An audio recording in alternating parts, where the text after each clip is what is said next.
Good afternoon, ladies and gentlemen. It is my pleasure to welcome you to the IPS-Nathan Lecture series by Dr. Shawn Lam, our 18th S.R. Nathan Fellow for the Study of Singapore. Today, Dr. Lam will be delivering his third and final lecture titled Singapore, Nature and the Wider World. Following his lecture, Dr. Lam will take questions from the audience in a Q&A session. The Q&A session will be chaired by Dr. Gay Min, former president of the Nature Society, Singapore. Before we begin, please allow me to go over some housekeeping rules for the event. Thank you for joining us at the auditorium today. Please be reminded to switch your mobile phones to silent mode. The lecture is being streamed live on Facebook. It will also be recorded and uploaded onto our IPS website and our social media platforms later. Please submit your comments and questions at any time during the lecture through the Facebook comments. For our audience members here at the auditorium today, please step out to the mic stands during the Q&A session to ask your questions. Ladies and gentlemen, without further ado, I would like to invite Dr. Shawn Lam to begin his final lecture titled Singapore, Nature and the Wider World. Dr. Lam, please.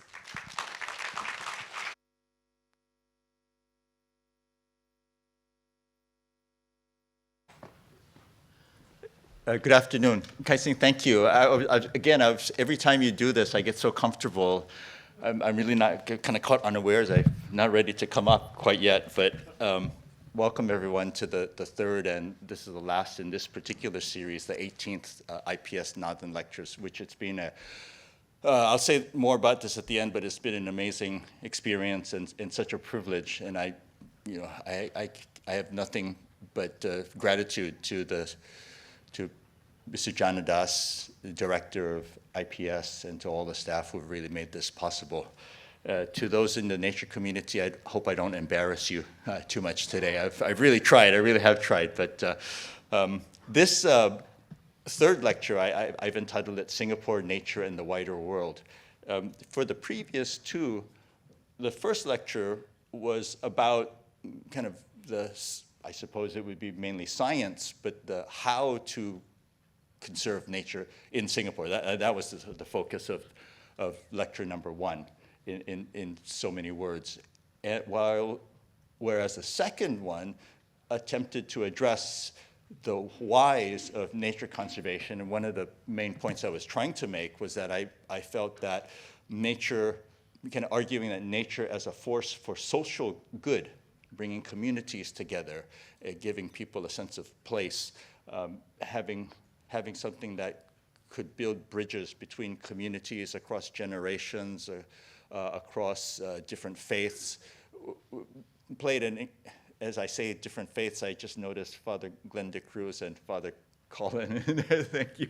I'll say more about this at the end, but I thought, again, as wonderful as the science of biological diversity is, I think nature makes us better people, a more resilient society, and a stronger community, and that was the crux of lecture number two. For this third one, I will try to explore this idea of Singapore. How can it contribute at a regional or even global scale? Can we punch above our weight in terms of biological conservation, even though as an island of a little more than 700 square kilometers, a good portion of that reclaimed, despite the relatively modest contributions in terms of overall regional diversity, what can we bring to the global community? And I do feel we have a lot to bring and to give, to share, and to learn, of course. This is just a quick review of lecture one. As you could see, the incredible land use change over the years. Much of the land clearance happened early in the first, say, 50 years following the establishment of the trading post in 1819 by the British, and then subsequently much of that, and that was for agricultural expansion, and subsequently much of that degraded agricultural land then made way for urban areas. But as you can see from that lower right-hand corner, there's still a considerable amount of green area, about 40%, some of which is still rich in diversity, and the blue part as well, seagrass meadows, coral reefs, mangroves. It's remarkably rich given how urbanized we are and how relatively modest sized we are as a nation. And of course there's lots of habitat diversity, which I tried to again focus really, I think it was during lecture one, mangroves, freshwater swamps, tropical forests, coastal forests, intertidal zones, seagrass meadows. And to explore these is wonderful. There's just something magical about the whole experience. But not forgetting which, people are, I didn't mean part nature, we're 100% nature, but I meant to say people are part of nature too. And I think some people might frame that in terms of what we call ecosystem services, where these are called cultural services. But I'd really like to think that we're just part of this greater, much greater community of living things. And there's a scrum of photographers, but they're clearly loving at least some aspect of nature in Bishan Angmokyo Park. And this is interfaith, interreligious Earth Day dialogue organized by my colleagues at Caritas. Organizer is here. Thank you, Gail. Again, the idea that people of different faiths can come together to celebrate nature, whether you believe this to be the creation or something that just through the physical forces of the universe came together, it's miraculous either way. And again, I think this is of great value to us as a society. I've always circled back to this idea of referencing the Maintenance of Parents Act, which was if you had, it's based on a very interesting assumption that we should look after our parents in this society because it's the right thing to do. It's the culturally meaningful and appropriate thing to do. And this has evolved, of course. It's not so much that you just sue your offspring, but you first attempt to reconcile some sort of reconciliation first, and then the people should be looked after. And again, we as a society have deemed it appropriate for families to support their parents. And in the same way, if you applied this argument that we depend on nature for our own lives and livelihoods, then looking after nature, I wouldn't say it's the same as looking after your family, but it is, I believe, doing what is appropriate and right, given how important it is to us as living organisms, as well as part of the fabric of life. And I'll go back to this again. Now, one argument, and I'll spend just a few minutes on this before getting into the crux of the lecture. One of the arguments made locally is that, and it's a valid argument, we are only 700 square kilometers. We need to support industry and housing and recreation and so many other kinds of competing land use needs, and we are, land scarce society. And so, for example, if you look in the sort of left of the central nature reserves, you see a green patch, which is the Tenga forest town. The Tenga forest has been largely cleared. These are former villages, kampongs, that had become recolonized by forest. And these areas, these sort of green areas, are gradually being taken back in accordance with their original land use plans for development. And I think the argument is that, we have these needs, these great needs for homes, give families a place to stay, meet people's aspirations, and these are all valid arguments. Now, the same argument on a writ large has been used by many other countries. So, for example, one of the biggest proponents of this view is the former Malaysian Prime Minister, Dr. Mahathir Mohamad.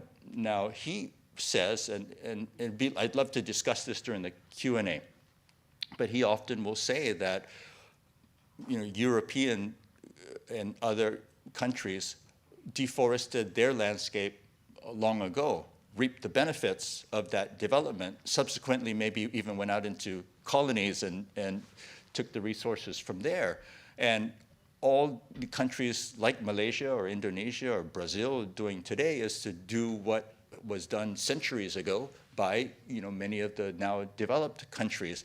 And again, there is and I'll talk about the sovereignty issue later, but it seems a valid point that this is, they're sovereign, and they should be allowed to, within reasonable expectations, to do what they would like to, in the same way that we can take our green spaces and build this critical infrastructure.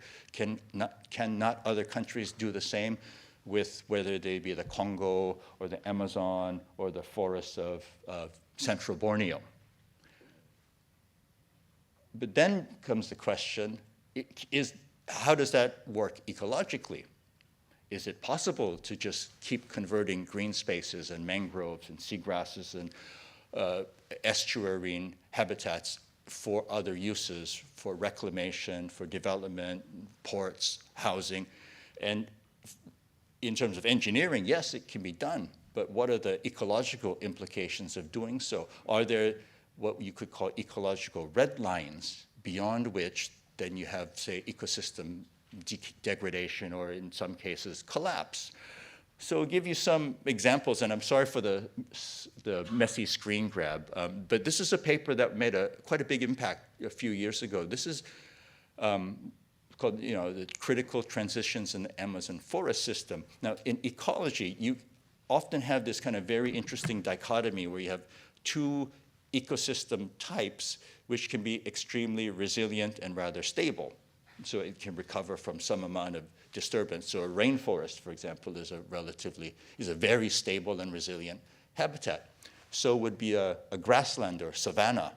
And it would take quite a lot to, savanna won't quickly turn into a rainforest because there are other things that play in the savanna, like fires, and there's less rainfall because there's less water going up into the atmosphere. And likewise, a rainforest is fairly resilient against rainforests don't naturally burn because they're generally too wet.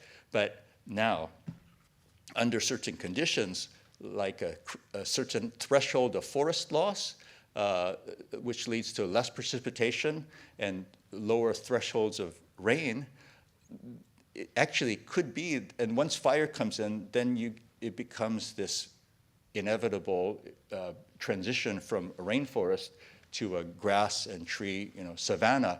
So these are called alternative stable states in ecology. So you can get a rainforest, but if it shifts over to grassland or savanna, it won't come back readily to rainforest.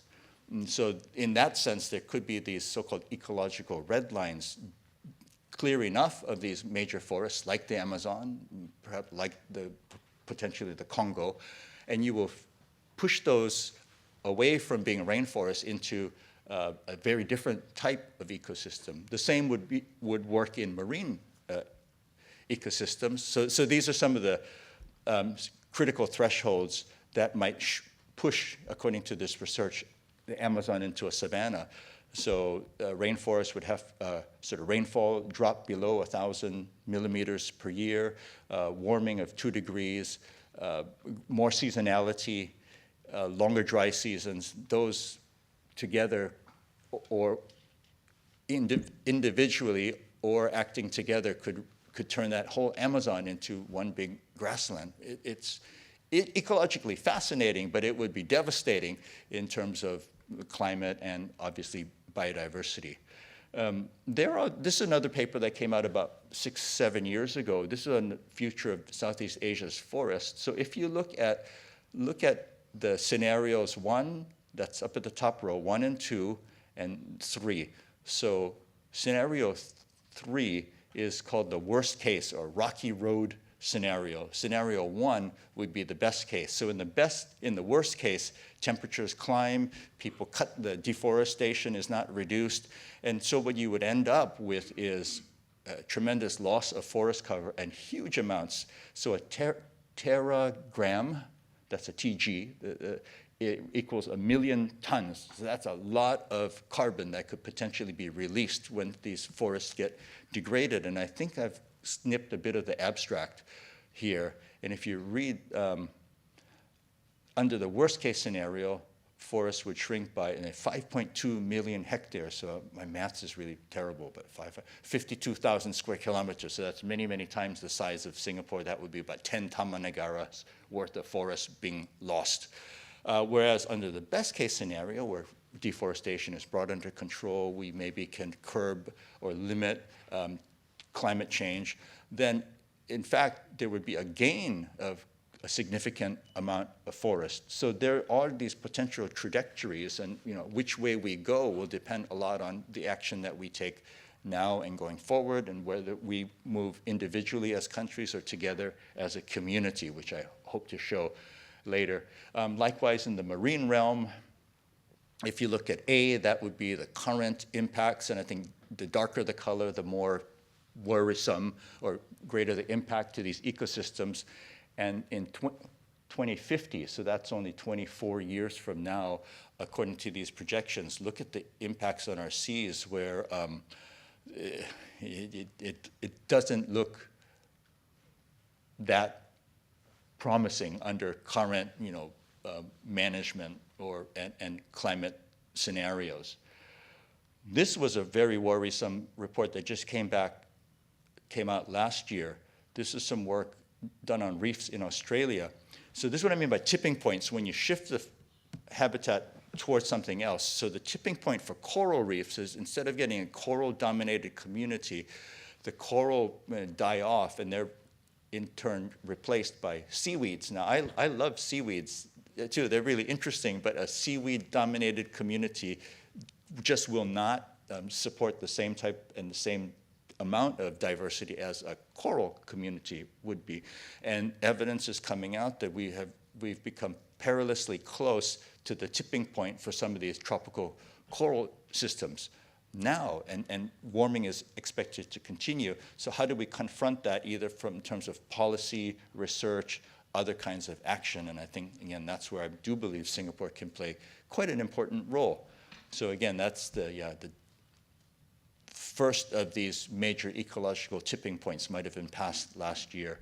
And so I think before we even talk about what are the possibilities in terms of addressing these conservation issues and ecological management, we have to look at what would tip these ecosystems, forests, seagrass meadows, mangroves, coral reefs, for example, down this sort of negative spiral of degradation until they become kind of unrecognizable to what they are today. And that would, again, have terrible consequences for people in terms of livelihoods, in terms of vulnerability to weather and so on.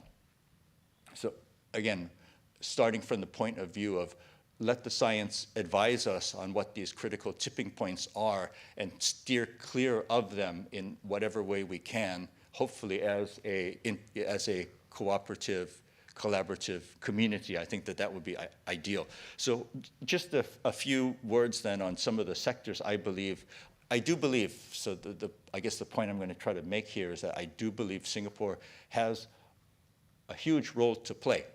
And it's not just by keeping Bukit Timah well managed. I mean, these are all very good.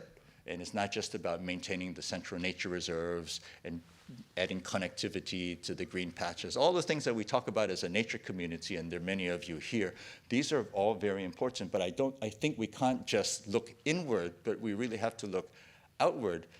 Maintaining the household whilst neglecting the neighborhood, I think is, I wouldn't call it dereliction, but it's a terribly, it's a lost opportunity, and it's too important to ignore. And I think that's something that we should embrace and try our best to overcome.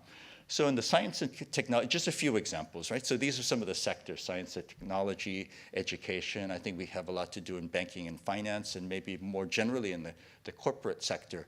Before I forget, Dr. Gay, for example, Singapore Airlines donated a sum of several million, I believe $3 million, to a project called the Harapan forest, which is essentially taking a forest concession in Sumatra and making that a forest restoration concession. I mean, just one corporate entity can make a big difference in saving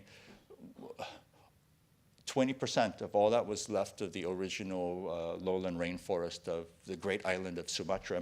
Is that roughly right, Vina? So the world's sixth largest island. One company based in Singapore could do so much good.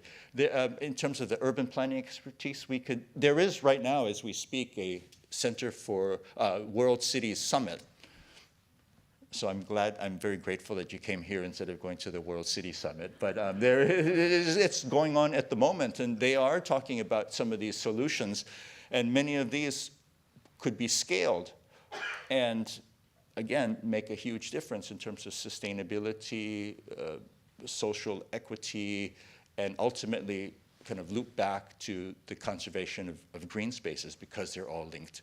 Urban food systems, we have people who are doing work on that here.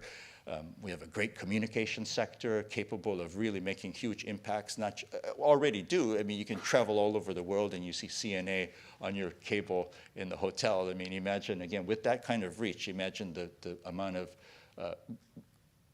good and impactful outcomes that are possible. The publishing sector, again, I mentioned this idea of working across communities, across faiths, within the region and between regions.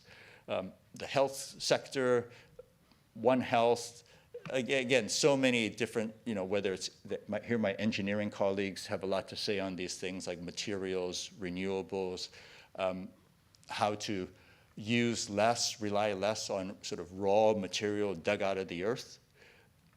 And it's all very interesting, some of the biological research on genetics and improvement of crops and livestock, and also providing, I suppose, better quality of life for livestock as well. So again, I won't dwell too much on this, but making our crops better, more resistant and resilient against pathogens and pests. That's another huge part about, food security is linked to environmental management and to the having a lighter footprint for our own needs that then will allow nature to coexist better with our own. In fact, agriculture is one of the sectors that contributes, certainly in Europe, one of the biggest contributors, the biggest contributor to the declines in biodiversity. So again, that's a huge sector. And it's not just technological research, it could be research that leads to poverty reduction, better access to water, energy, all of these things that lead to more stable societies and providing those conditions that allow countries, therefore, to take on things like the conservation of wild places and green spaces. So let's see. I'm going to try to show you just how this is. On the left, this is a mine in southern Queensland. This is a huge mine which is digging out something called grey wacky. I didn't know what is grey wacky. It just but anyway, that's the aggregate, and you can crush it to different sizes depending on the type of concrete that you need, whether for building buildings, building roads. And so this mine is intended to last 100 years. And mines, because this is what I learned, it's really interesting, because the rock is very heavy to transport, within a 50-kilometer radius of most cities, there should be a mine, because otherwise it becomes uneconomic to kind of transport this rock, this aggregate, over long distances. So if you think about the environmental footprint of our cities, so somewhere a mountain is being mined to build the buildings, that we enjoy. And I mean, that's an inevitable part of the development, but at the same time, is there a way to minimize that impact so that the material can go farther, last longer, and at the same time, maybe the footprint a little bit lighter? On the right is one of these magical limestone outcrops found from Malaysia into Thailand and further north. They're so unique that you might actually have species of plants or snails. This is excellent, wonderful example of diversification. There are snails that are endemic, found only on one particular limestone outcrop. And then you go to the neighboring limestone outcrop, it's a whole different suite of related species. It's just fantastic. And again, they're limestone, so they'd be used for cement manufacture. But if we can use less limestone, we could maybe carve up fewer limestone outcrops, and with a good outcome for natural heritage. And technology will have a big role to play in some of these increased efficiencies and recycling of material and so on. This is the NUS, College of Design and Engineering. If you look at all the schools that are in the global top 10, look at that. Number 2 in structural engineering, number 2 in material science, 3 chemical engineering, and so on. There's many in the top 5 globally. So we clearly have capacity, we have capability, we have very clever and creative people. If we could turn that academic firepower and problem-solving skills to some of these huge issues that relate to sustainability and use of resources, it's limitless. And again, many of these top academics have collaborators all over the world. There's this global network of the brightest minds, some of whom reside at this university. This is, I guess that's the mascot of NUS, but 7 subjects in the top 3, 28 in the top 10. And this is some of the, again, environmental issues are not just scientific or technological issues, right? They're matters of policy, of social development, of whatever it is, psychology, history, sociology, all of these fields.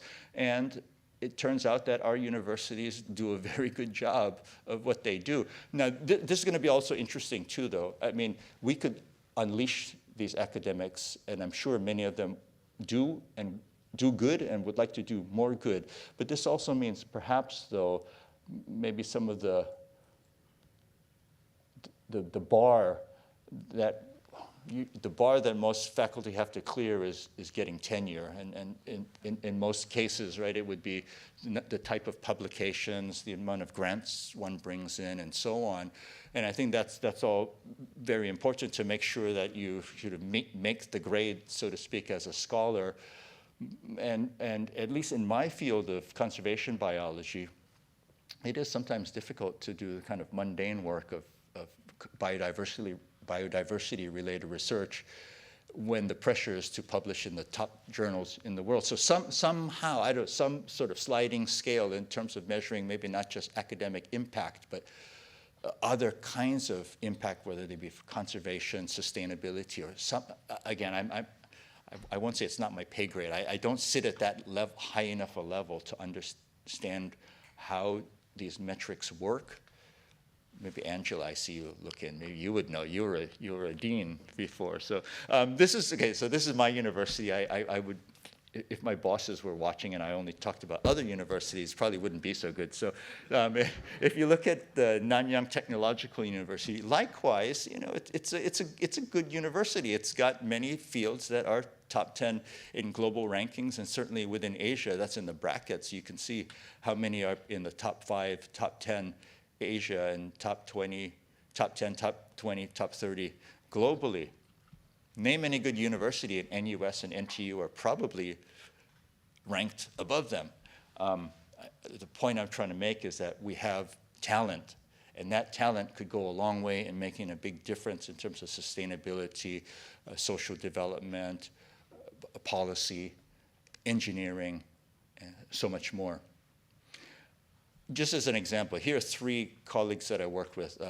Lam Yingming she was the head of the Department of Material Science and Engineering at NTU. Li Yihui is an electrical engineer professor, and so is Abdul Qadir Yusul.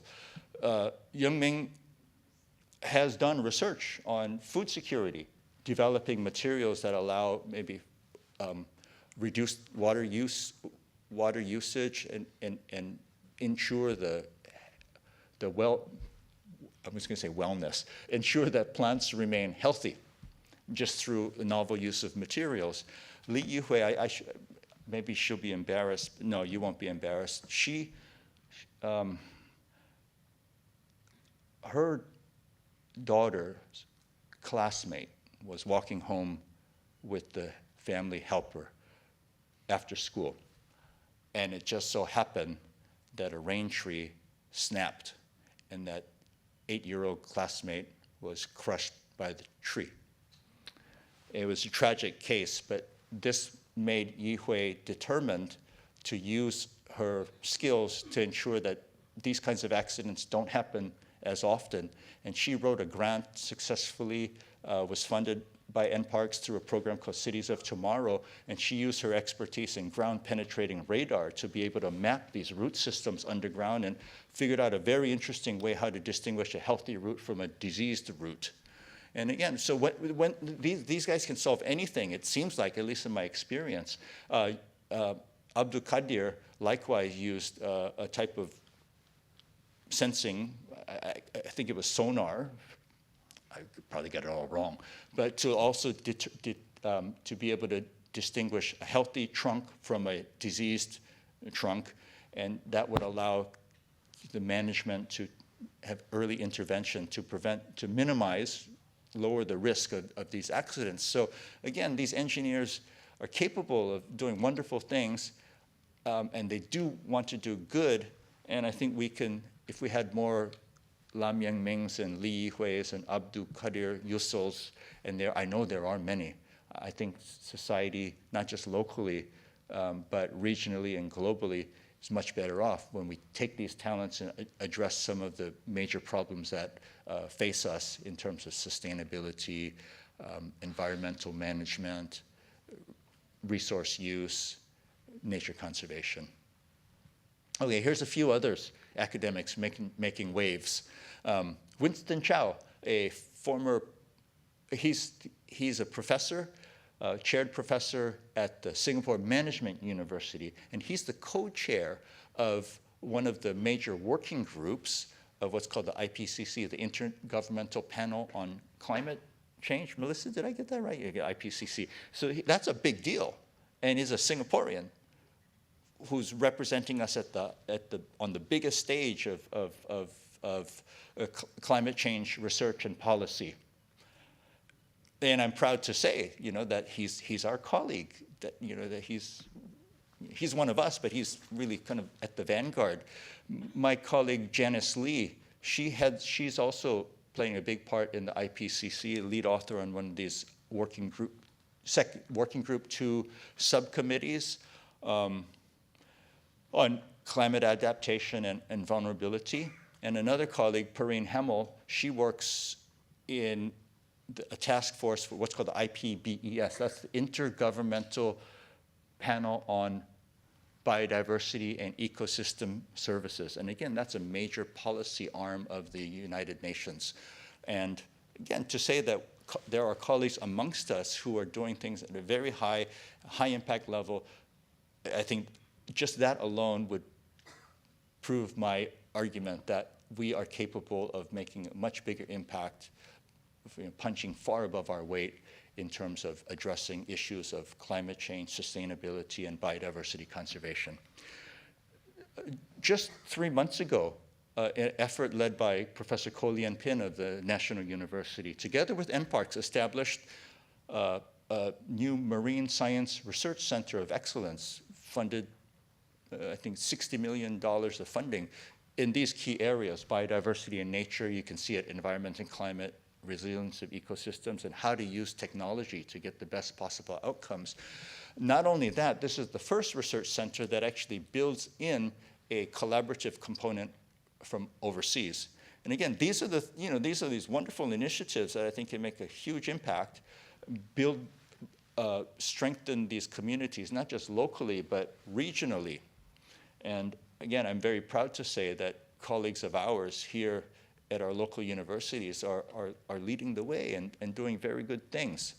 Now, beyond the science and technology sector, I mean, think of all the people from the region we train as undergraduates, as PhDs, as research fellows within that education sector.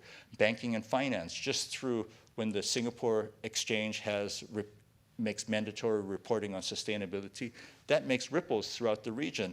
And again, I'm Melissa, you're so much more, Melissa Lowe, so much more expert on all these fields, so I feel kind of embarrassed talking about these.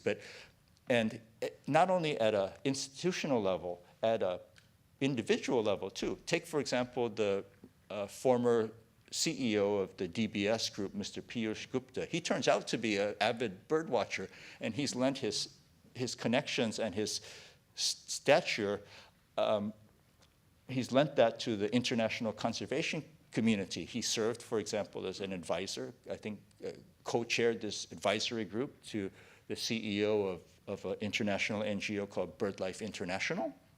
And he's currently involved with the Mandai Nature Group, trying to help guide some of the strategies for conservation. So again, I think people who have this kind of influence, we shouldn't only be just hoping that they come along. Maybe these are some of the things that we can build into their education and training from an early age so that we strategically nurture more CEOs like Piyush Gupta and others.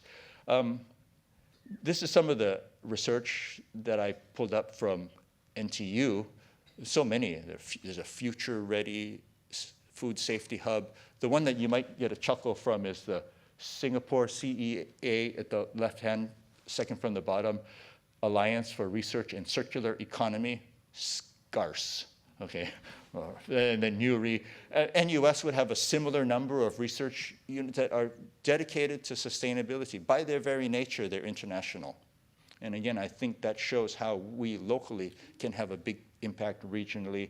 Yeah, we shouldn't say this in a complacent way. This should be our target. This is what we should be aiming for, nothing less, given the investment in our people, the amount of resources that we put into the universities. Right? So I think we should be top 10, not only for academic citations and impact, but also maybe these kinds of tangible impacts on the ground and in terms of policy. And I think we can do it. If you look at SMU, there are many pillars that relate to sustainability, which include, again, social ones such as aging and well-being. And aging and well-being in a changing climate scenario, too, is a reality that all of us are facing and will continue to face. This is the marine research. I think, Ang Ching, you're here. You could tell us more maybe during the Q&A. But yeah, you get to write all the cool stuff. It's amazing. Now, let me just point out a few other sectors. I've just sort of cherry-picked. But this is the World City Summit. So I think this photo was just taken yesterday at the opening. But as part of this, our Minister of National Development unveiled some efforts into making what's called a regenerative city. And so it's not just reducing harm, it's to try to actually do good. Right, so in saying this, I mean, I suppose one then will be, the community will watch to see that we do good, or rather the community, whether that be the urban planning sector, the nature sector, the sustainability sector, would love to be part of that whole effort to make sure that as an urban regenerative, regenerative urban society, we can all play a part, we can all contribute to that. Oh, in our publishing realm, we have some really good publishers. In fact, the author of, one of the co-authors of one of these books is here. I think I mentioned in lecture 2 that we should go back to being a society that loves to tell and listen and share stories, because that's how we transmit our values, tell people who we are, what's of interest to us, what's important to us, and whether that's stories of growing up or stories about wildlife. That's a book by my colleague from the Jane Goodall Institute, Neil Humphreys, on the right. We should do more of this and encourage and support this industry.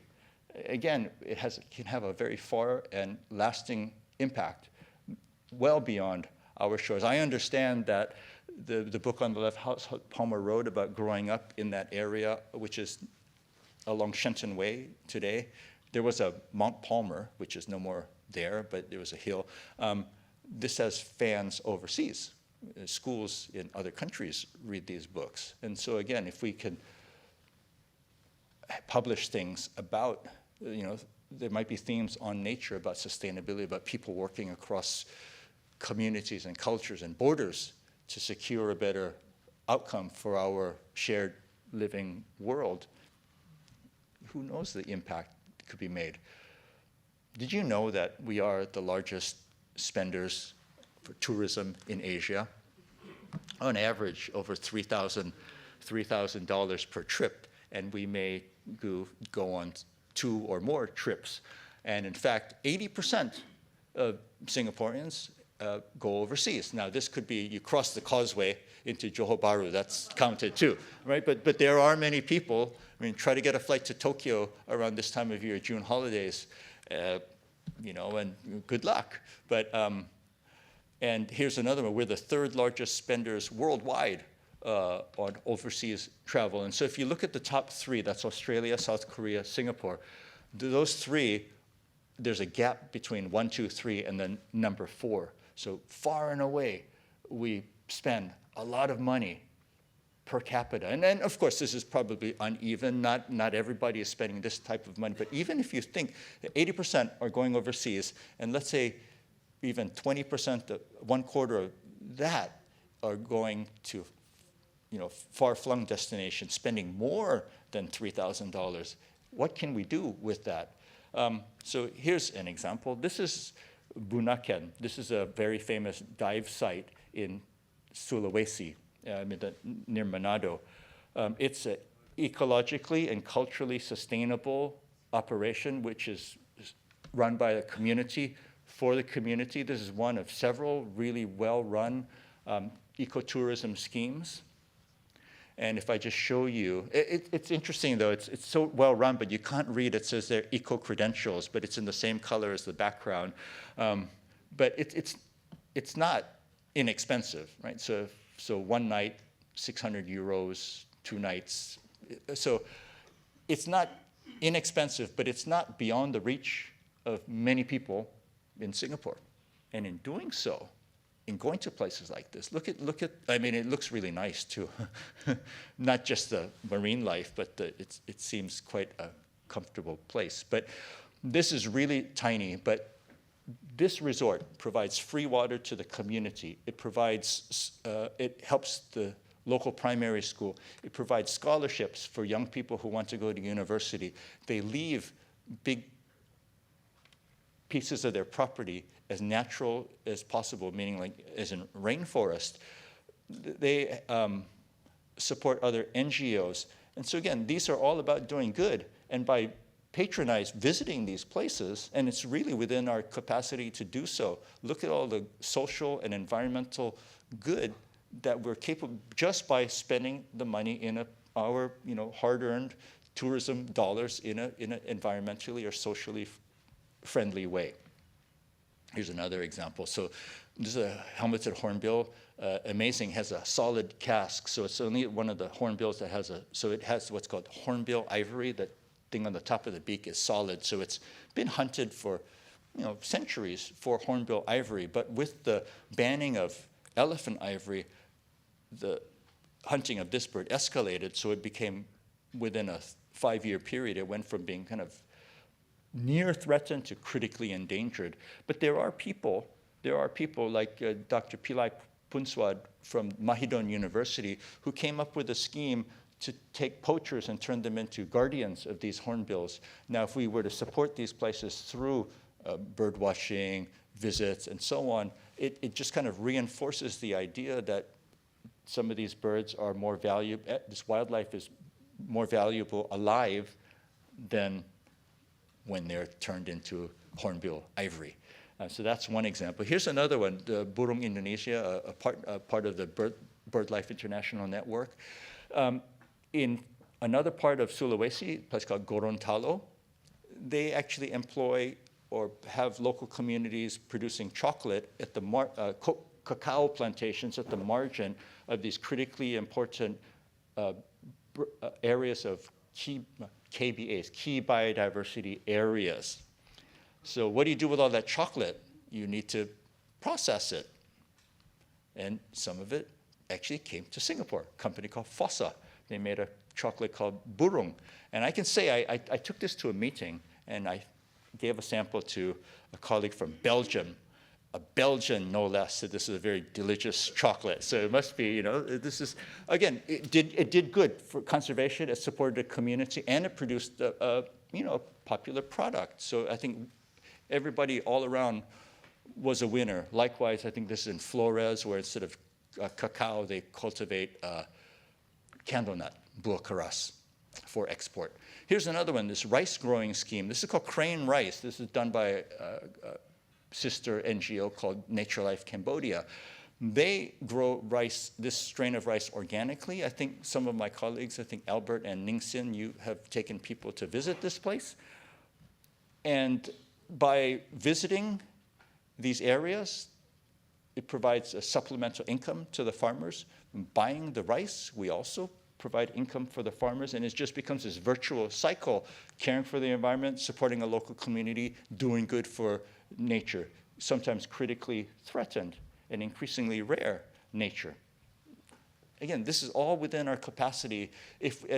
Imagine if we did this more systematically, strategically, the amount of benefit, social benefit, environmental benefit, biodiversity benefit. And again, I find this completely exciting and inspiring to consider.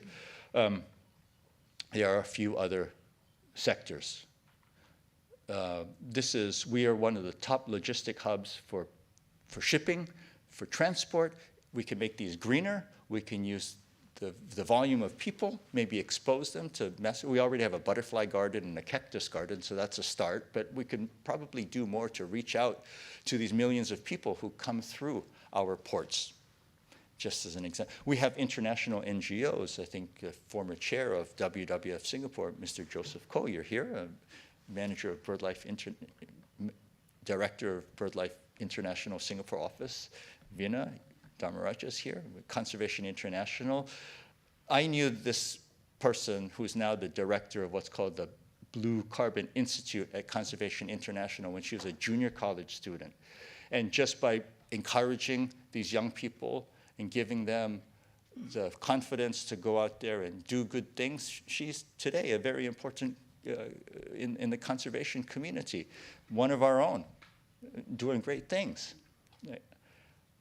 Okay, Prof, are you in this photo? This conference in 1992 concluded on June 14th, so that's almost exactly 34 years ago. 34 years ago, this is the United Nations Conference on Environment and Development in Rio. And I'm going to spend a few minutes on this because I do think it's very important. If you just see what an incredibly far-sighted declaration this was.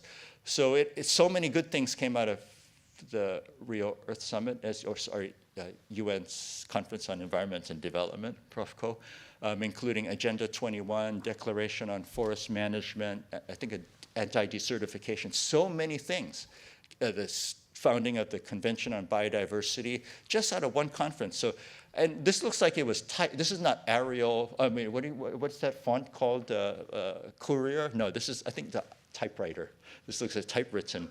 And anyway, here is the declaration. So, and I've just thought to underline a few points. Look at the language, the integral and interdependent nature of Earth, our home. Last lecture, I talked about Laudato Si, the encyclical written by Pope Francis. Is very similar language, that the Earth is our home, but when the Earth suffers, people suffer, and vice versa. And it's all enshrined in this amazing document. There are 27 principles. I don't have all 27, but I've picked a few. People are entitled to have a healthy and productive life in harmony with nature. Countries do have a sovereign right to manage in an environmentally responsible way their own resources. But development should be equitable. This is the sustainable development line, right, for meeting present and future needs. Here's a few more. Principle 5, eradicating poverty. So recognizing the social elements of taking care of the planet. It's not just looking after trees and animals, it's looking after the people. Only when both thrive, only when one thrives can the other, vice versa. I don't know if that came out right, but anyway, here's a few more. Look at number 7, spirit of global partnership. Principle 9, capacity building, local capacity building. And number 8, reducing unsustainable patterns of production and consumption. This is 33 years ago, and it could be written today and it would still ring true, so true. Recognizing the key role that women play in all of this sustainability. The role of youth, Principle 21. Role of indigenous communities, Principle 22. Principle 25, peace is vital. It's interdependent with environmental protection. And peace, that's also in Principle 20. And 27, cooperate in good faith and in partnership. I'm trying to let that all sink in. I'm getting a bit emotional here. But, and the person who chaired this whole process, the preparatory committee and the actual conference itself, sitting right here in the front row, Professor Tommy Ko. Hats off to you.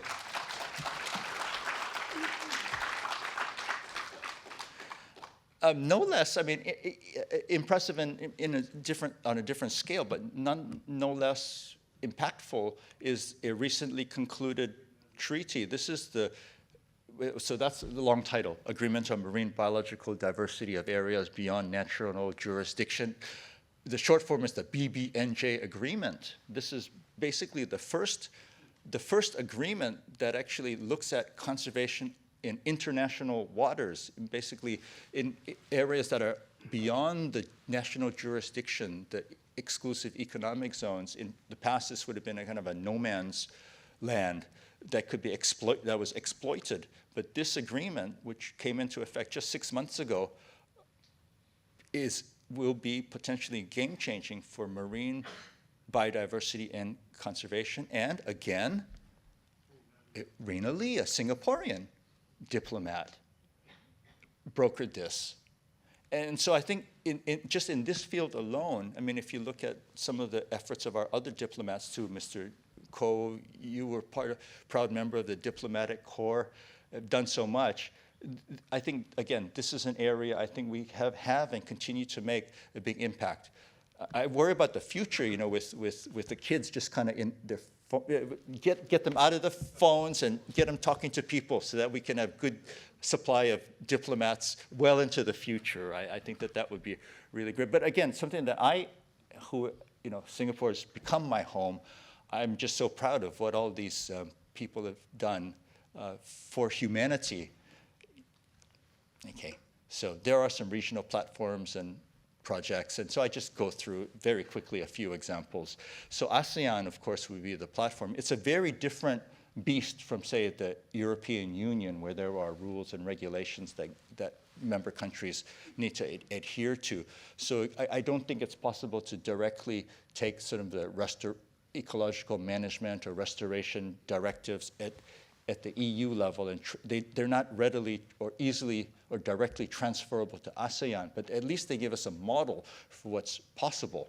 We do have a fisheries development center, which aims to make fisheries more sustainable, and recent studies show that surprisingly, our fishery stocks appear to be quite resilient, despite what everybody says about them being overfished. Recent research is suggesting that at least some sectors of that fisheries are actually underfished, not overfished, which is good. It's not saying we should fish more, but they're currently in a healthy state.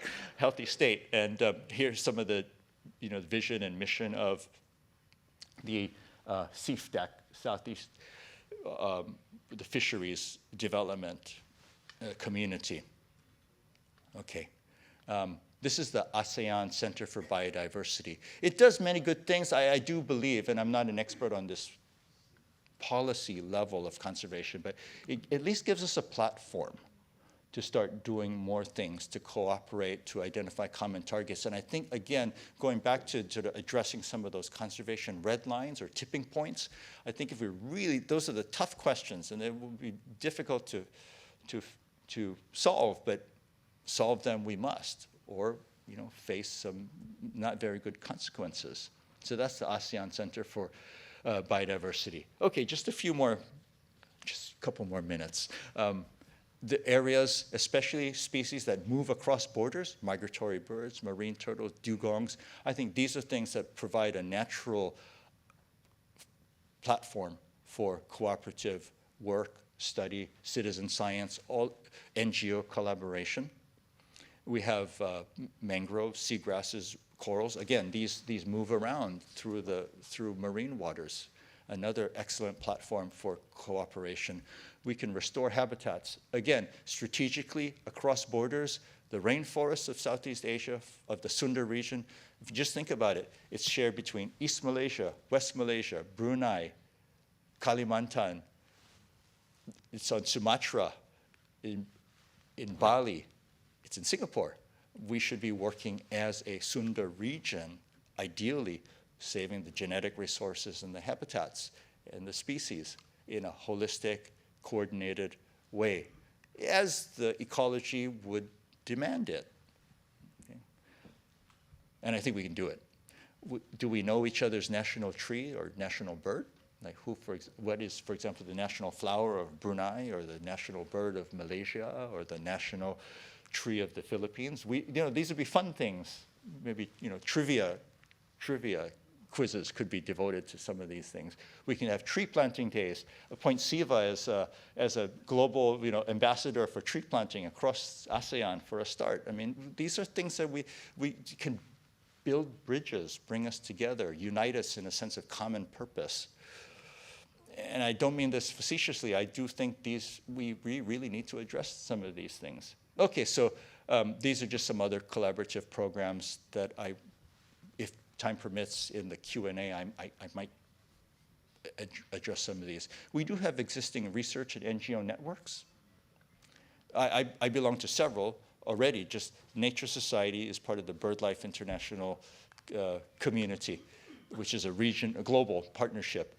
I see Melissa from Arosha, Singapore. This is a global network of faith-based, but conservation groups, and James also. So that's, again, that's international community. Gail, Caritas, which is, it's a Catholic charity, but there's Caritas. We work with Caritas in Malaysia, Johor and Malacca, for example, and other parts of Malaysia. Again, a regional community. These already provide a network in which to collaborate, to share information, to support each other, to inspire each other. Okay, and then we can work within, across sectors and across borders. There is the issue of who will pay for all of this. Who will pay for all of this? And it's one of the sticking points in some of these international agreements. But if we do agree that there are these certain tipping points for any of these ecosystems which are vital for the stability, economic, social, climatic stability of the region, then some sort of fair cost-sharing mechanism would be, I would say, essential. And it would need to be addressed. But if we gain from this, we all gain together, and we all celebrate together. And that would be a wonderful thing to be able to see one day. Now, I just bring in Jane Goodall, one of these great people that we lost in the past year. But she's always had 4 reasons for hope. Humans are intelligent, capable of doing amazing things. Nature, if you give it a chance, is resilient enough. Young people have this unlimited energy and power, dedication. And when times get tough, humans are capable of doing, regular, ordinary people can do extraordinary things. And so with that in mind, look at the resilience of nature. Research published just last week by the group out of Tulane University, led by Dan Fries, formerly of the Geography Department of NUS, found that actually up until the 1980s, mangrove cover globally was in decline. However, since the 1980s, and they call this the unexpected expansion, they found that actually we have more mangroves today than we had in the 1990s. Now, it's a little bit uneven. So if you look upper left-hand corner, that's Southeast Asia. Our mangrove cover is still way down. But if you look at other places, Australia and New Zealand, upper right-hand corner, way up. Same for East Asia, way up, although these East Asian mangroves are lower in diversity, store less carbon. But nonetheless, they are doing surprisingly well in many places. So there, again, nature is resilient if you give it half a chance to come back with the right policy, with the right management, with the right outreach and education. This takes like a minute and a half.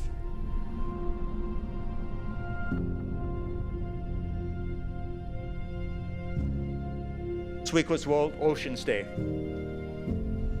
What do we really know about this world? Only what we've seen, experienced, what we've been told. Our sense of what's possible stretches no further than our perspective allows. And with more than half of our blue planet still unmapped and unexplored, the boundaries of what we know can't be the boundaries of what truly exists. Nowhere is that more true than in the ocean. It's vast and powerful, beyond measure. Yet, for generations, we've tried to contain it, to draw lines between where it ends and where we begin. That distance made it easier to take from the ocean without thinking about what we stood to lose. But the ocean has never been separate from us. Its waters move through our breath, our blood, our lives, and we cannot keep depleting what we ourselves are made of and expect to remain whole. We are at a threshold. This World Oceans Day, it's time to reimagine our relationship to the ocean, to close the distance we created, and to rediscover common ground. The ocean does more than sustain life. It mirrors it, both in its abundance and its devastation. Still, its resilience, renewal, its instinct to begin again, those are reflected in us too. The way things are is not the way the most remain. Beyond the limits of the world we know, another future is possible. One defined not by distance, but by belonging. Reimagining that future is how it begins.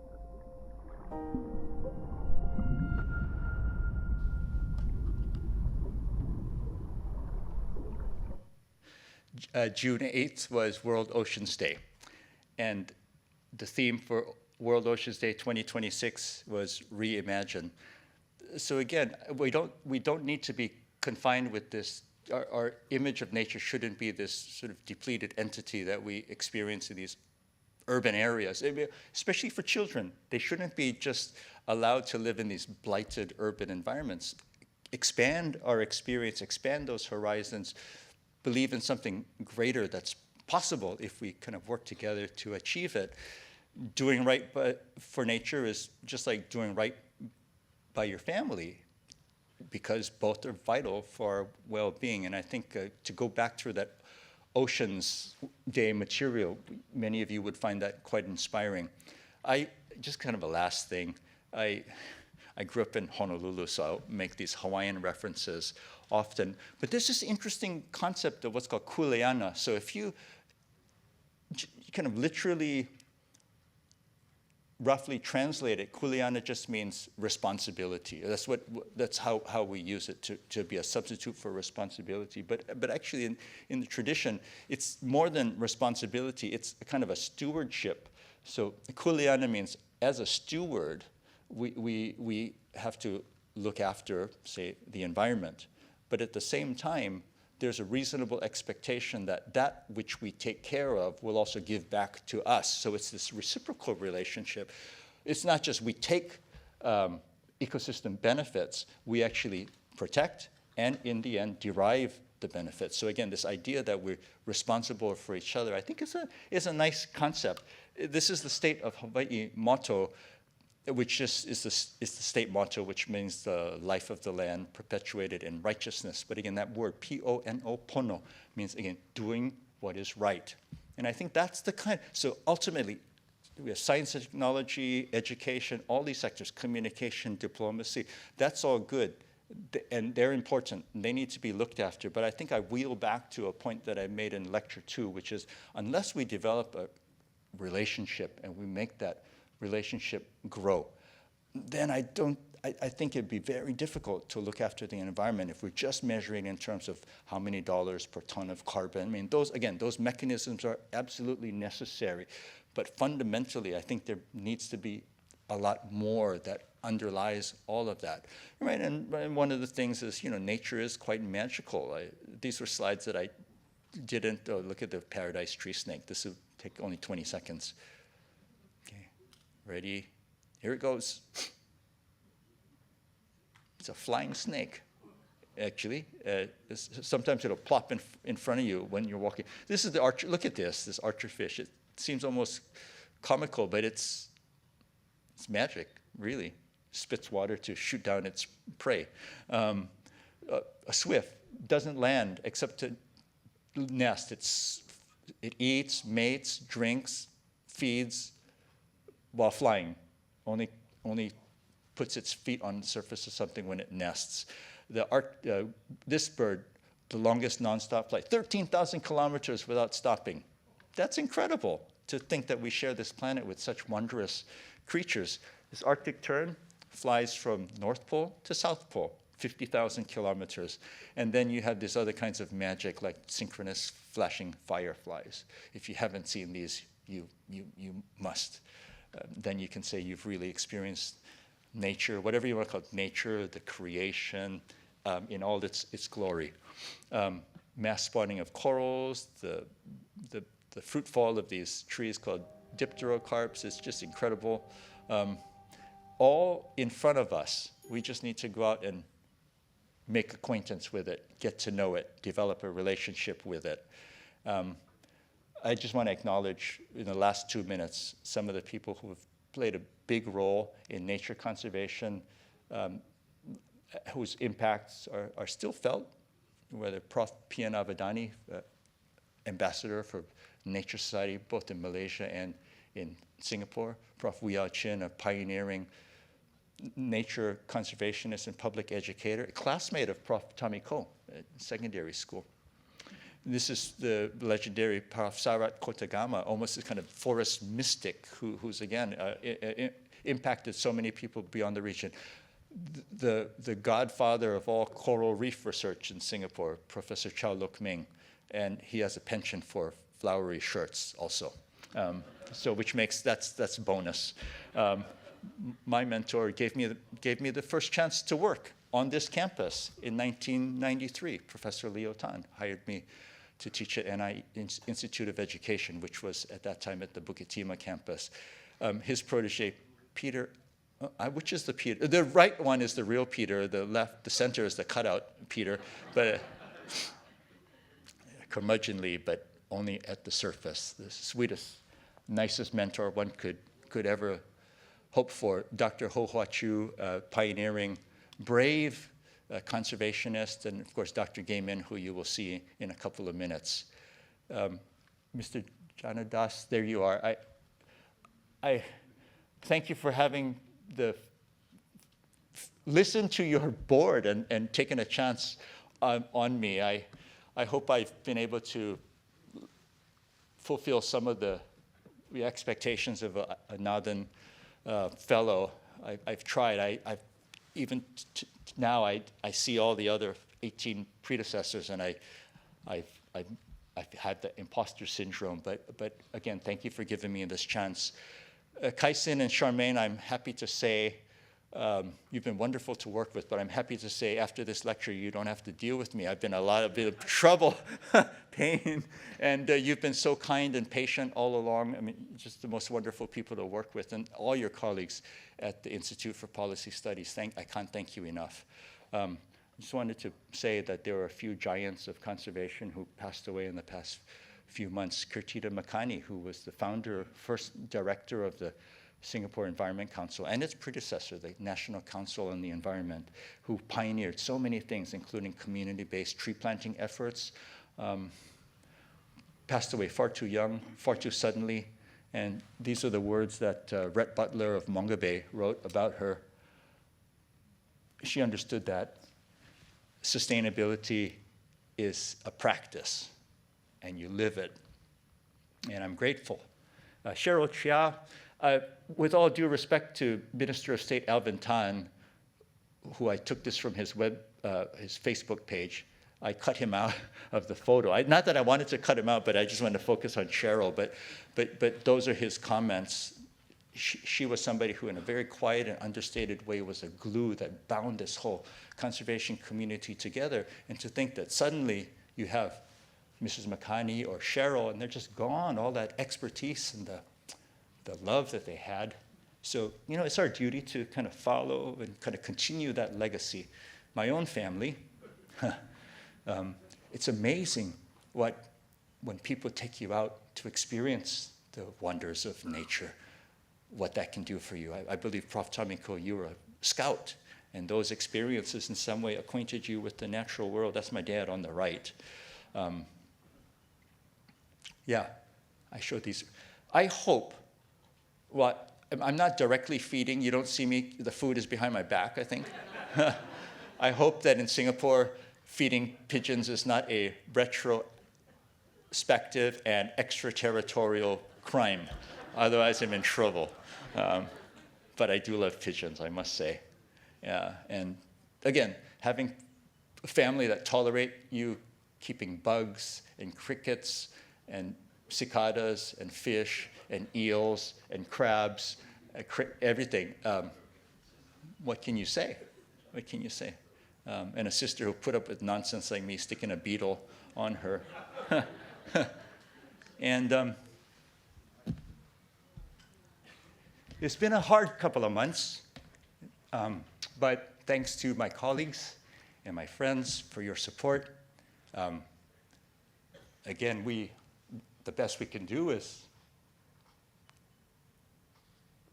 live up to the legacy and the expectations of those who came before us.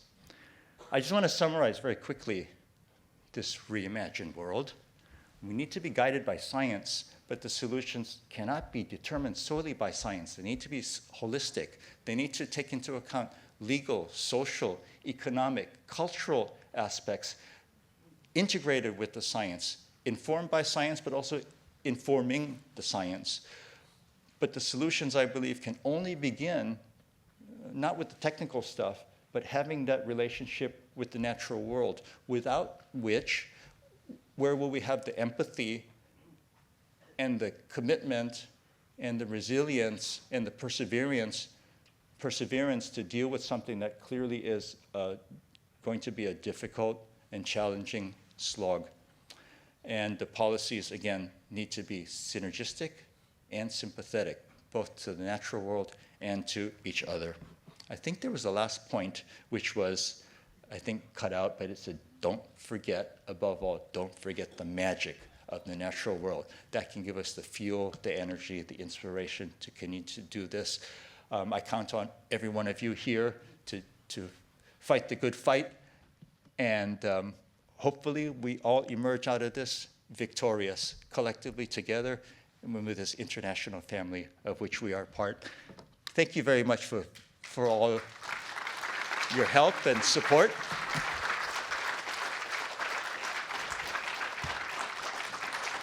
Thank you, Kai-Sin.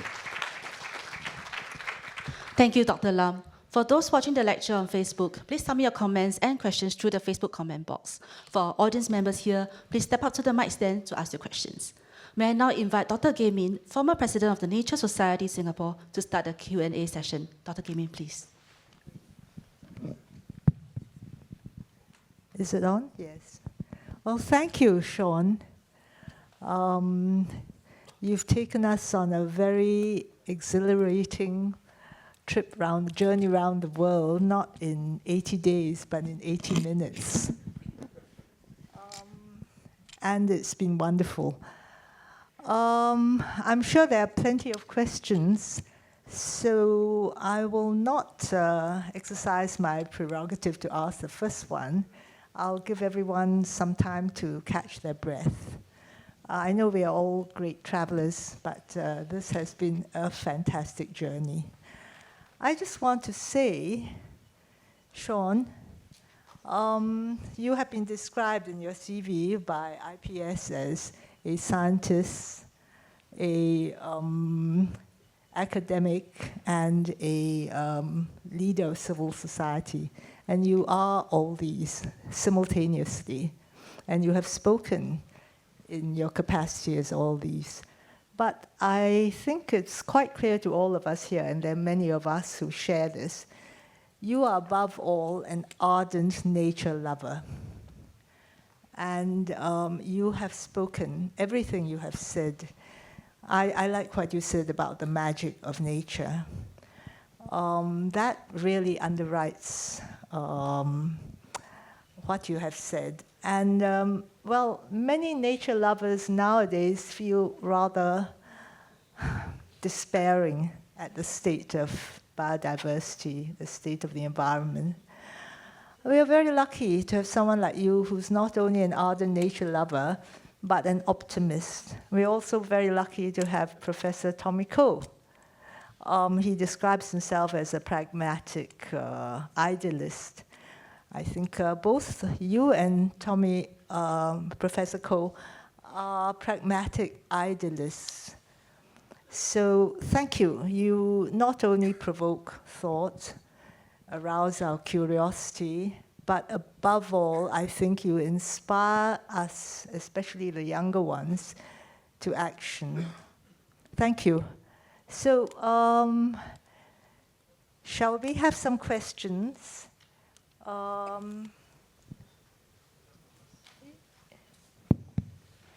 Yes, let's start.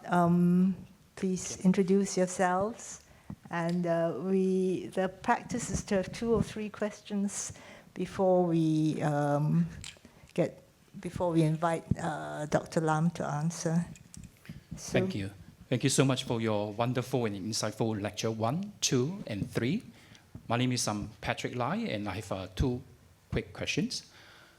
Apart from Singapore, which city do you admire the most, and why?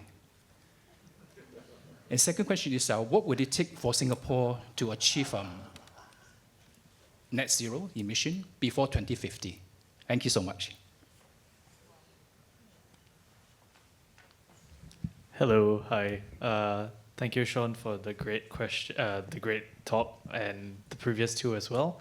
I'm Sankar, and I wanted to ask a little bit about. You talked about mining early on in your talk. And also, one of the questions you asked later on was, where's this money going to come from? So how do we sort of, as a society, navigate the tension between funding very often coming from sources that end up, in the long run, harming the environment? For example, a mogul who is, invested in the mining industry may be making donations to the conservation scene. And how do we navigate the benefits of such donations while also, condemning the negative effects of mining or, any sort of environmental degradation? Yeah.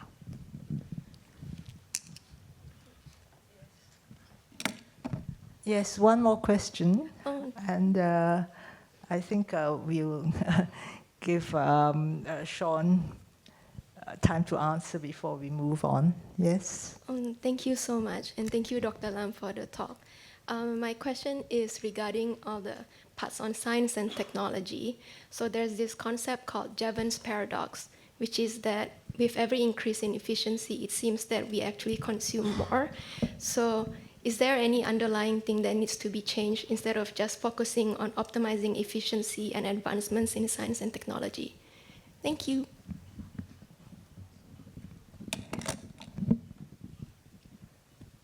Okay, Shawn? Okay, you can jump into Dr. Gay anytime. So thank you, Patrick, for the questions. I think as far as the net zero, I think for Singapore, it would be extremely difficult with current technology, simply because we just don't have a hinterland from which to, we have a compact footprint, but a relatively high, it's a city without a countryside to support it, with little capacity to completely meet our needs through renewable energy. So in that sense, I think achieving purely net zero at a national level within our borders. I'm not an expert, but I just don't think that that is feasible, or I won't say not realistic, but there are other things that we can do. So I think, and we are making moves toward this, I believe, like a regional, a renewable sort of energy grid. I think there's some moves to perhaps experiment with these new forms of nuclear energy, or at least exploring those options. And then I think that the top up is that Singapore has been, am I right, Dr. Gay, has been making agreements internationally with many, Papua New Guinea, some African nations as well, in terms of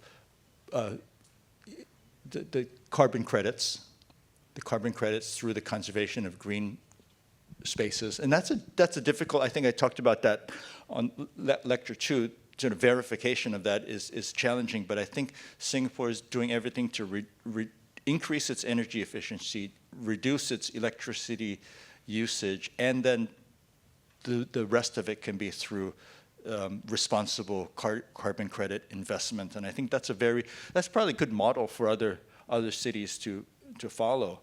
And then there are other things that are coming in, what they call balcony solar, where you can, with these sort of very portable solar units. I mean, every little bit counts, and as technology improves, I think we can inch closer and closer to being as close to net zero as we can. And also that would probably include sourcing materials in a not just net zero doesn't begin at our borders. It probably begins where our footprint is. So I think we're doing better, but we can probably do more. And I'd love to hear other opinions. Maybe I'll add just a little something here. It's a very good question. It's a very challenging topic. Since we have the privilege of Mr. Janadas Devon here, may I suggest that he make it the topic for the subsequent SR Nathan lecture? So, Shawn, do you want to answer the first question on your favorite city? Well, city I admire the most, right? I think it's been avoided.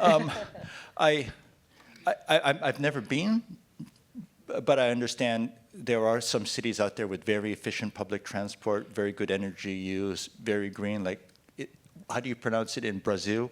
Curitiba, is that correct? That's a model, I think, for a lot of what can be achieved. Nasri Mohammed in the back went to the biodiversity summit in not Cartagena, but in Colombia. Not Cartagena. Where was it? Cali, sorry. And that is a community that embraces wildlife in a sincere way. They're proud of the biodiversity.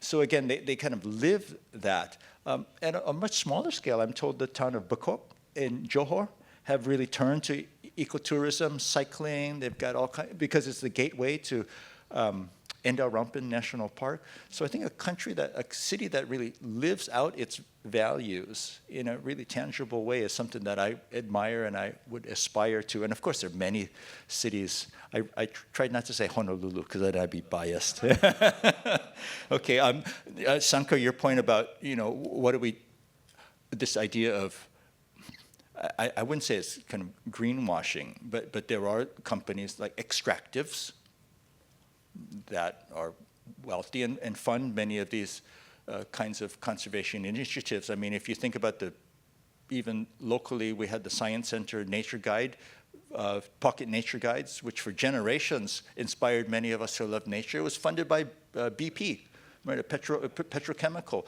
But so then some would argue that these are commodities that are in demand. We need them. But we can't go off of them. I'm not being an apologist for it. So there's this fine line. I think I look at Vinna Dharmaraja because of bird life. There are certain kind of, again, if you went green, amber, red, like who you would be comfortable getting sponsorship from. So green would be no issue, no conflict, no moral dilemma. Red would be, it's a red line. Maybe you don't take money from a weapons manufacturing, for example, or maybe tobacco is a tricky one. some of those. But then if it's say an extractive mining, petrochemicals, that would be kind of amber classification. You look at it on a case by case, and often it's argued that you work with these sectors to try to make them greener or a little bit more regenerative in some way. So there's a difficult middle ground, I think. There's some clear one, and then of course some people say money is money. It's up to you to do good with it, and I suppose that's a valid argument as well. So yeah. I think obviously this is a very, very difficult question to answer. We're still working out how to do it. Shawn had this problem when he was president of Nature Society. So did I. Right. But I think our policy was to help them get more green, and take it that they do intend to, that it is not greenwashing. They are not just using us. It's not just money is money. We are working in collaboration. Of course, sometimes it turns out that they are trying to be more green. Sometimes it doesn't. Then we drop them. I mean, one that we faced, right, Dr. Gay, would you accept funding or opportunities to collaborate with with an organization that kept wild-caught captive dolphins, for example? And for years we didn't at the Nature Society. Yeah. But but maybe some of those views are evolving. But again, so yeah, these were tough questions. But I think a kind of a red line, a definite no issue whatsoever, and then these sort of case by case, understanding of course that some of these sectors are at least vital. Yeah. I think going by diversity and biodiversity, we also recognize that there are diverse civil society groups. Some are more, some are greener than others. So you would have those which are more pragmatic, and then you would have those which are really absolutely non-compromising, and you need the whole spectrum, actually, is my view. Yeah, no, Don't you think? Yes, absolutely. I should also, I meant to say earlier, Dr. Gay, for 8 years you were my mentor. You brought, kind of slowly introduced me to the world of, trying to lead a conservation group. And you should give the credit to Tomiko, who was my mentor. So, well, I think there was another question from Intan.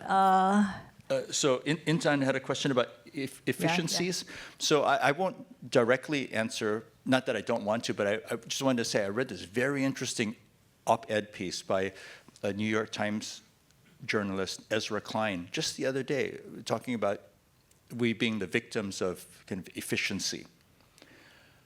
And that in the name of efficiency, we maybe do some things that we would be very uncomfortable with. And so this wasn't really about environmental footprint, but one of the paradoxes would be, let's say we all want commodities that are affordable and plentiful. So if that comes to our proteins, so be it. But in the name of, and I'll just pick one sector that Ezra Klein spoke about, in the name of productivity, you have in the livestock industry for sows what are called gestation crates, and so the female sow is continuously impregnated to keep giving birth, but she's in a cage that doesn't even allow her to turn or to scratch. I mean, it's almost unconscionable cruelty. And as long as you don't know it, you just see the product at the supermarket, you just don't know. But I think once aware, it turns out that, at least among voters in, say, California or Massachusetts, regardless of political affiliation, the overwhelming majority would be prepared to pay a little bit more if that meant that the animal suffered a lot less. And so I think there is some, in some ways, a willingness to push back against some of the efficiencies? I mean, at least based on these few case studies, at least as far as things that we find morally objectionable. And then it's up to people to bring these things to light, because some of these industries would rather you not know some of these, from what I've been reading. But again, there's an Ezra Klein piece, and there's another one by his colleague Nicholas Kristof on this issue of farming. Well, I know there's some more questions from the floor, but shall we take some online questions first? I know Lena had one as well, yes, right? I know. Yeah. Well, we'll wait for a few more. Okay. And then there are quite a few online. So the first one, rather interesting, from Samuel Lau from NTU. Do you know him? What strengths does Singapore have that we can play on to regain cultural knowledge and cultivate love? Exactly what I was saying about your loving nature. And from Catherine Lim, a similar one, there is a common story globally on indigenous knowledge, in particular of the seas. Here in this region, what is known as the Nusantara, we have on our shores the same kind of knowledge. How do you see how we can harvest this sustainability and survival?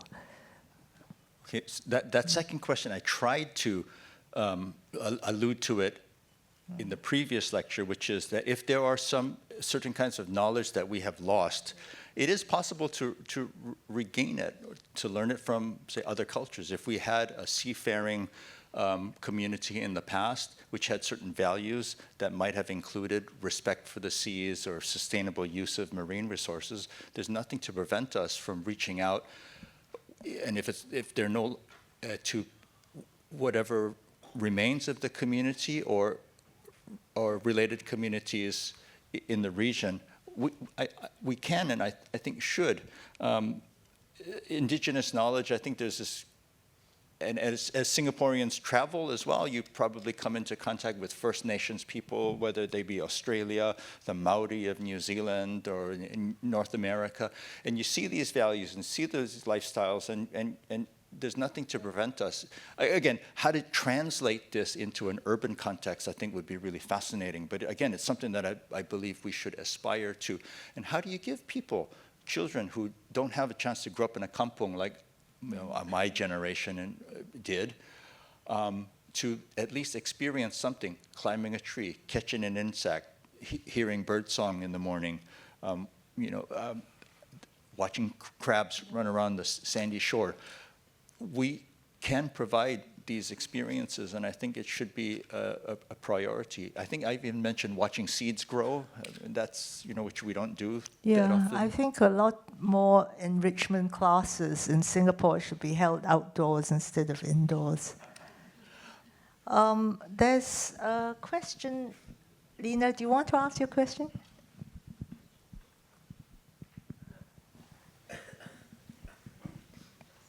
I've got actually 3 quick comments that I hope that Shawn would comment on. First, Singapore stresses a lot on globalization.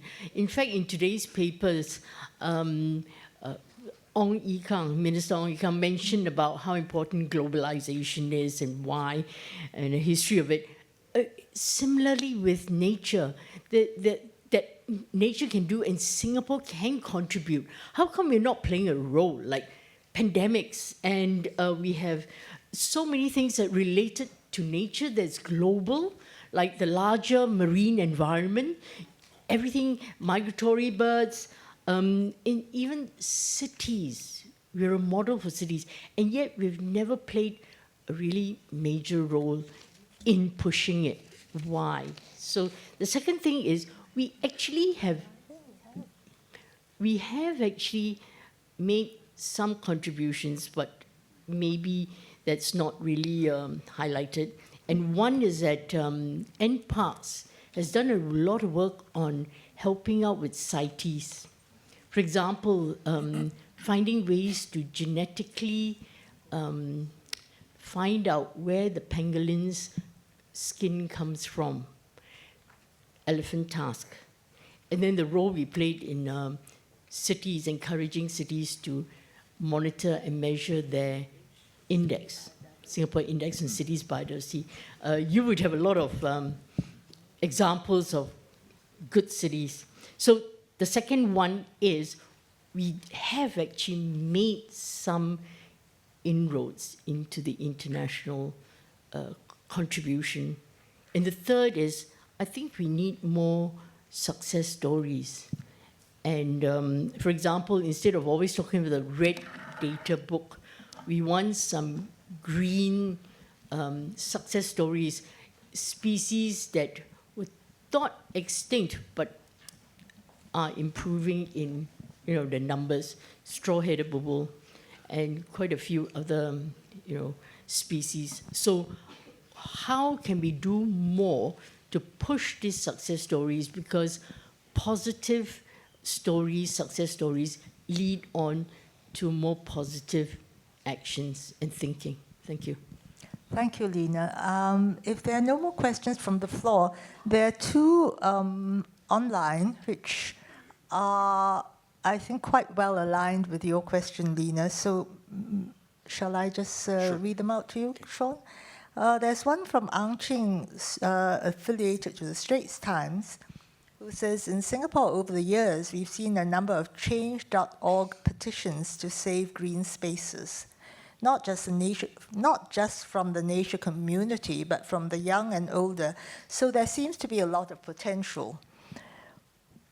Where do you see the gaps and opportunities for communities to take ownership? And then there's another one, which I think you could, similar to Lena's, from Tricia Zheng, ASEAN Regional Partnerships. You mentioned in your lecture about working with other ASEAN nations to protect our environment. So my question is, how can we work with our neighbors when some of them are less developed and therefore prioritize conservation less than us? In education, the key is education the key, or is supporting their economies the first step? Okay, that's That's okay. quite a lot. I guess we have a hard deadline time limit.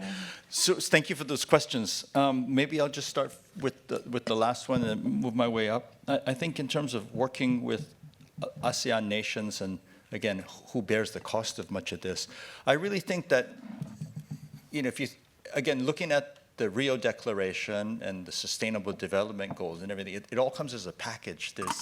There's nature things, there's technology, there's social policy, there's education, and it's hard. They need to be coordinated.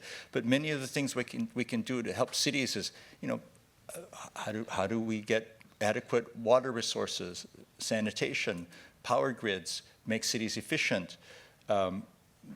Waste management, all of these things to make a clean and healthy city, to give people a good chance to grow up in a healthy environment. So in many of these things, Singapore, we're very good at, and we can kind of share that expertise. I think we're doing that currently through this World Cities Summit. But again, I think there's probably, and I'm not an expert on developmental policy or economics, but I do know that there's so much capacity that we have. There's so much expertise in the region to kind of link people up and empower them and fund them somehow through various cost-sharing mechanisms. I can't see any other way of doing it at scale at the rate which we need to kind of get through these both social, environmental, and biodiversity crises. In terms of these the question about community involvement, that's really interesting, because I think if you think about indigenous communities, about people who've lived on the land or the sea for centuries, they've got a way of working with the environment, and yet here we are, a community of many of us, if not most of us, have come from other lands. We're now in very quickly urbanized society. Many of us have lost touch with the nature inadvertently or through no fault of our own. What is a local community? in the context of managing nature in an urban place. And I think, again, providing opportunities for people to get to know it, to experience it, to enjoy it in a safe and unthreatening way is very important. I think, and parks, Lena, you alluded to this, have been doing a fantastic job, and to bring in other partners to work at it collectively at a national scale, I think would be really wonderful. Now, you were being overly modest, Lena, because you have been a global, international pioneer on much of this urban biodiversity, biophilic cities, and so on. I think we need to tell these stories, share them, be proud of them. But at the same time, I think we do have, I believe, the capacity on pandemics, One Health, a policy that I think can work together with the biodiversity community in a coordinated, strategic, synergistic way. And maybe that's something we're only starting to tap into, that we can do a lot. So I believe we're doing well in these different sectors, but they're largely, at least in terms of nature, I believe, at least in my experience, we're somewhat segregated, and we can be more integrated, which is why it's so interesting to have, for example, Teo Yu Yan, who talks about inequality as the chair of the second lecture. I agree, Shawn, about being more integrated. And getting back to the question about ASEAN regional partnerships, we may be the richest ASEAN country, we may think we are the most educated, but I think we should not fall into the trap of being arrogant about all this. As you have said in your lecture yourself, when you mentioned Hawaii and when you talked about the Nusantara project, and actually, we should not have a post-colonial hang-up on this. We have a lot to learn from indigenous people. They may not get the same exam grades, but I think when it comes to some of the research and some of the education, Singaporeans should not just go to developed countries. When we travel, you can learn a lot from our neighbors, and we should take a very, very inclusive view on this. And also just be aware of, you'll notice the sun comes in at different angles, different times of the year. I mean, it's moving. We're on the equator, but it's still moving a little bit. Just being aware of these things. Currently, I think both Jupiter and Mars are up in the two planets very close together. It's beautiful and wonderful. Everybody can see it. It just needs to be brought to our attention so that we can get to know it, feel close to it, feel that sense of belonging. Well, I think we have not very much time left. So any more questions from the floor? And Lena, thank you for raising the issue of the work we do internationally on curbing wildlife traffic and forensics. That's something I forgot to mention. Thank you. Thank you so much for your lecture. It was really inspiring, and as someone who's also from Hawaii, I relate. I wanted to ask you about the upcoming Super El Nino, which is predicted to be very strong. And I'm interested in knowing the role you think Singapore might play in both raising awareness or addressing. I lived in Indonesia during the 2015 El Nino, and at that time, Singapore played an instrumental role because Singaporeans were very upset about the forest fire smoke. So I'm interested in knowing, as we're facing the next 6 months of an El Nino and it's immediate, what is there that we can do here in Singapore? Thank you. There would be, I suppose, some of the immediate things, I believe, predicted to come along with this El Nino would be fires, smoke haze, all those things. But there will, and it's not just us who suffer the consequences of this. Think of all the poor local communities that are breathing this terrible thing. So of course, how do we immediately address those, whether they be health or environmental issues, managing fires, tracking fires, monitoring, getting assistance on the ground. I believe Singapore at one point supported firefighting efforts on the ground in Sumatra. So that would be the short term, but the longer term would be how do you make some of these ecosystems more resilient through the restoration of peat swamps, through the, and all of these things. And we do have great peat experts, both at NUS, NTU, SMU, and we can, through internet, whether it's through government aid, through charities like Caris in the Catholic Church, so many of these different organizations are trying to do a lot of good to, I think, again, two things. How do you address the immediate ills? At the same time, not forgetting the longer term, how do you then mitigate against this by some sort of environmental remediation, restoration, regeneration? Well, I think the El Nino problem and forest fires comes back to exactly the points that Shawn was making in his lecture. We have to cooperate, we have to collaborate across specialties, across countries, and otherwise Singapore can't do it on their own. Yeah, thank you. Perhaps on that note, should we, any more pressing questions? We have the director of IPS here to make closing remarks, so we need to give him time. But I want to thank you, Dr. Gan. Again, thank all of you for coming and supporting this IPS-Nathan Lecture series. Thank you very much, Shawn.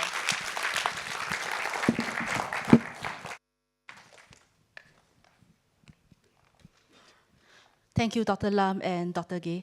May I now invite IPS Director, Mr. Janadas Devan, to give his closing remarks. Director, please. Thank you, Shawn. We've come to the end of your lecture series. It was quite a wild swing from the previous S.R. Nathan lecture, lecturer Piyush Gupta on Singapore's finance sector, to Shawn's, your series on biodiversity and nature and the world reimagined. But I think it was a swing well worth it. Over 3 lectures, Shawn has asked us to reconsider something that should be obvious, yet miraculously perhaps isn't, that nature is not somewhere else. In many modern cities, nature is imagined as a place we visit rather than one we inhabit. But Shawn has persistently challenged that assumption. He's reminded us that nature is here, woven into our lives, our cities, our communities, and so on. His call has simply not been better policy or more science, but for a change in how we see our place in the world, a society that notices, values, and feels a genuine connection to the nature around us. Shawn has gone further. He's argued that biodiversity is not simply a scientific nor an environmental concern, but is also social. It shapes well-being, community, and identity, and building a meaningful relationship with the natural world, he's argued, requires us to start young, stay close to home, and start with wonder, something that he has emphasized repeatedly. Finally, today, he challenges another assumption that because Singapore is small, our role must necessarily be small. History suggests otherwise. Indeed, if there is a thread connecting all 3 lectures, it is that scale and significance are not the same thing. A small patch of forest can contain extraordinary richness. A small island can make an outsized contribution, and a small shift in perception can change how an entire society understands its own relationship with the natural world. So Shawn, on behalf of IPS and everyone gathered here, thank you so much for sharing your scholarship and above all, your passion and your sense of wonder. If I might add on a somewhat personal note, Shawn's wife, Evelyn Ng, passed away soon after your first lecture. Despite his grief, he has persisted to complete the entire series. I'd like to feel in memory of Evelyn. I would like to thank Shawn's three moderators, Miss Audrey Tan of Straits Times, Teo Yu Yen, Teo Yen is NTU, and of course, Gay Min. Thank you for the quality of the discussion all three of you have brought to each lecture. Some household keeping matters. Our 17th S.R. Nathan Fellow, Mr. Piyush Gupta, will be launching his book based on this, based on his lectures, the Singapore financial sector, in August, a couple of months from now. This is also a reminder that your work is not complete as an S.R. Nathan Fellow, nor, I might add, is your work of the research fellow complete, research assistant, because you have to convert your lectures into a book. I'm not sure how those videos are going to get in, but we'll figure out something. And I'm not ready, unfortunately, to announce the 19th, 20th, and 21st S.R. Nathan Fellow. Still cooking, but we will do so as soon as possible. But we are not likely to miss a beat. The next semester, we'll have yet another S.R. Nathan Fellow, and I look forward to seeing some, if not all of you, at the following sessions. Thank you very much for joining us this evening.